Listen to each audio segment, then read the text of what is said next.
Students, இன்றைக்கான topic மேக்ஸில் அண்டர்ஸ்டாண்டிங்க்கும் மெமரைசிங்க்கும் என்ன டிஃப்ரென்ஸ். ஏன்னா நீ நிறைய ஸ்டூடெண்ட்ஸ் ஃபார்முலாஸை மெமரி பண்ணணும் தான் பார்க்குறாங்களே தவிர அவங்க கான்செப்ட்ஸை புரிஞ்சிக்கிறது இல்லை. ஸோ எக்ஸாம்பிளுக்கு பார்த்தீங்கன்னா, இப்போ a + b whole square equal to a² + 2ab + b². இது அல்ஜிப்ராவில் ஒரு ஃபார்முலா. சரி, இப்போ நம்ம இதை மெமரி பண்ணுறோம் அப்படின்னா, இது a + b whole square equal to a² + 2ab + b² இப்படின்னு சொல்லிட்டு நீங்கள் ரீட் பண்ணிகிட்டே இருப்பீங்க. ஸோ மல்டிபிள் டைம்ஸ் ரீட் பண்ணி நீங்கள் மெமரி பண்ணுறதுக்கு பார்ப்பீங்க. பட் நம்ம ஒரு தடவை ரீட் பண்ணாலும் ஒரு தடவை நீங்கள் புரிஞ்சிக்கிட்டாலே போதும். நீங்கள் 10 தடவை 100 தடவை படிக்கணுன்ற அவசியமே இல்லை. ஏன் இந்த ஃபார்முலா நம்ம யூஸ் பண்ணுறோம், ஃபஸ்ட்டு நீங்கள் அதை தெரிஞ்சுக்கணும். இந்த ஃபார்முலா பார்த்தீங்கன்னா டு சால்வ் எக்ஸ்ப்ரெஷன். ஸோ ஒரு எக்ஸ்ப்ரெஷனை குயிக்காக சால்வ் பண்ணுறதுக்கு இந்த ஃபார்முலா யூஸ் ஆகுது. அது எப்படி? இப்போ a + b ஹோல் ஸ்கொயர் இதை நம்ம எப்படி சால்வ் பண்ணலாம்? அப்போ a + b × a + b. So இது ரெண்டுத்தையும் நம்ம மல்டிப்ளை பண்ணால் so final output a² + 2ab + b². இதுதான் இந்த ஃபார்முலாவுடைய ஸ்டெப்ஸு. ஓகேங்களா? இப்போ இது நம்ம ஒரு அல்ஜிப்ராவில் எக்ஸ்ப்ரெஷன் 2x + 5 ஹோல் ஸ்கொயர் இதை நீங்கள் சால்வ் பண்ண எப்படி சால்வ் பண்ணீங்க? So 2x + 5 × 2x + 5.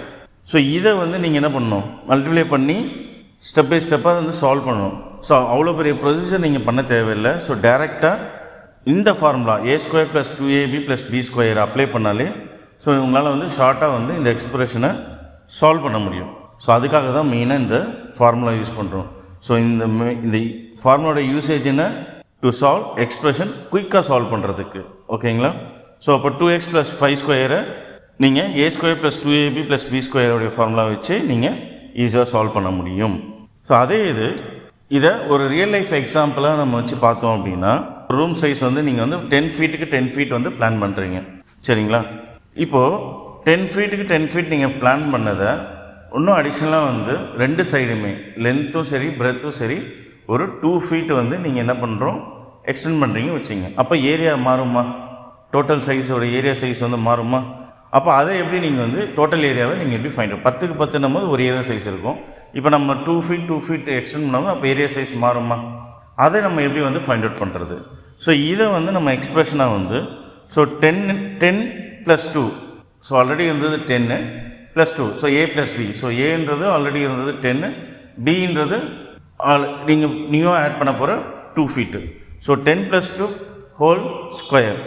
இதை சால்வ் பண்ணுறதுக்கு நம்ம a² + 2ab + b² நீங்கள் அப்ளை பண்ணி ஈஸியாக சால்வ் பண்ண முடியும்.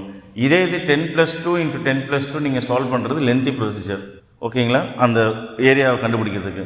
ஸோ டேரெக்டாக இந்த ஃபார்முலா அப்ளை பண்ணும்போது உங்களால் ஈஸியாக டோட்டல் ஏரியாவை கால்குலேட் பண்ண முடியும் ஷார்ட்டாக. இந்த மாதிரி நீங்கள் ஒரு இதுக்குமே கான்செப்டும் அது எதுக்காக யூஸ் ஆகுதுன்னு புரிஞ்சுக்கணும். அதோட ஸ்டெப் பை ஸ்டெப் ப்ரொசீஜரும் தெரிஞ்சுக்கணும். ப்ளஸ் அதோடைய ரியல் லைஃப் எக்ஸாம்பிளையும் நீங்கள் தெரிஞ்சுக்கணும். ஸோ இந்த மாதிரி நீங்கள் லேர்ன் பண்ணும்போது உங்களுக்கு கான்செப்ட்ஸ் ஈஸியாகவும் புரியும்.